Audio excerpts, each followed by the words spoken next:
Ambassador to the United States, Tayeb Jawad. Welcome to both of you. Very nice to have you. Thank you very much.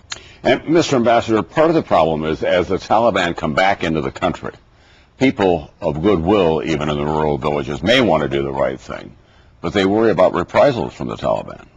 This is true. The way Taliban operates is by forcing people into submission. They don't provide an alternative to what the United States or the Afghan government is doing as far as providing educational opportunities. And the way they operate is by terrorizing people. And there is no future for such a vision. They might be able to undermine a few of our efforts as far as building more schools, but the people are truly determined. And the people are also very fortunate to have the support and the friendship of the United States and also the First Lady of the United States. Can you imagine how the situation will be for the women of Bamyan, an isolated, poor province of Afghanistan, that have witnessed with their tears on their eye the slaughter of their children, the destruction of the magnificent Buddha, to be standing on the line to shake hands with the First Lady of the United States. So there are challenges in Afghanistan, definitely, but there's also a lot of signs of progress. We are optimistic for our future. We have made a big progress. I want to share with our audience what the Wall Street Journal had to say about the situation there, and which you were quoted widely in the article, if we can, to give them a sense of the political reality that we're dealing with. The Taliban are setting up courts and other local government institutions across southern Afghanistan, challenging U.S. efforts to pacify the country and bolster the authority of the central government in Kabul. Afghanistan's ambassador to the United States, Tayeb Jawad, said that the Taliban is expanding its reach into Afghans' daily lives. It is a disgrace that 7 years after the beginning of the military operations in Afghanistan, we are seeing a U-turn back to how the situation was before September 11th. He said, that's the Wall Street Journal.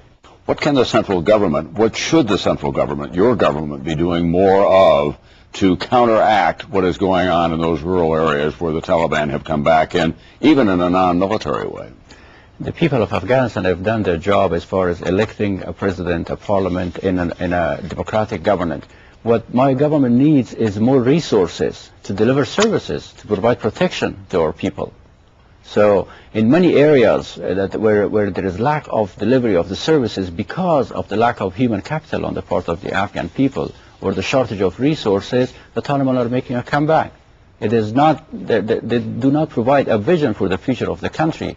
Therefore, more investment in building in education in Afghanistan is very important. The future of Afghanistan, of the new generation of Afghan people, of Afghan women, will depend on further investing in education to train a new generation of Afghan leaders and also to provide for true gender equality. General David McKernan, who is running American military operations there, I heard him in a briefing the other night saying we have an absence of human capital. All the lawyers, the accountants, the teachers have left the country. That's right. We have to build. And they left a long time ago.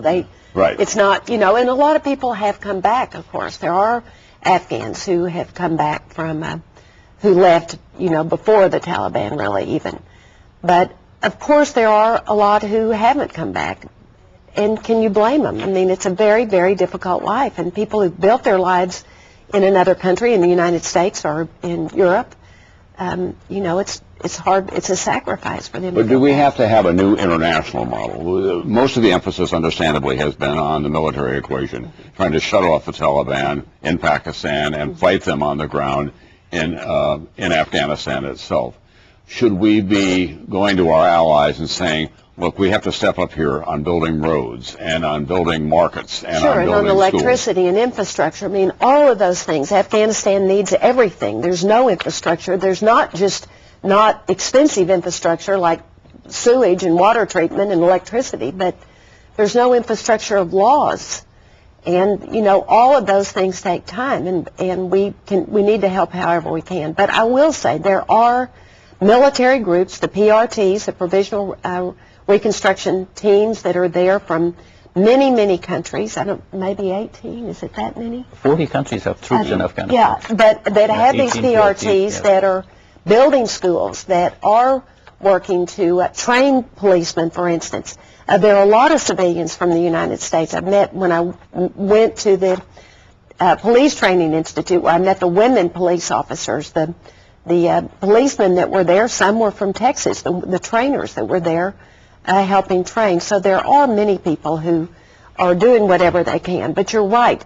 How can we increase every one of those, every piece of it, including the civilian people that help, and then how, what more can the PRTs, these provisional reconstruction teams, do to help educate Afghanis so that they can do what they want to do for their country and what we know they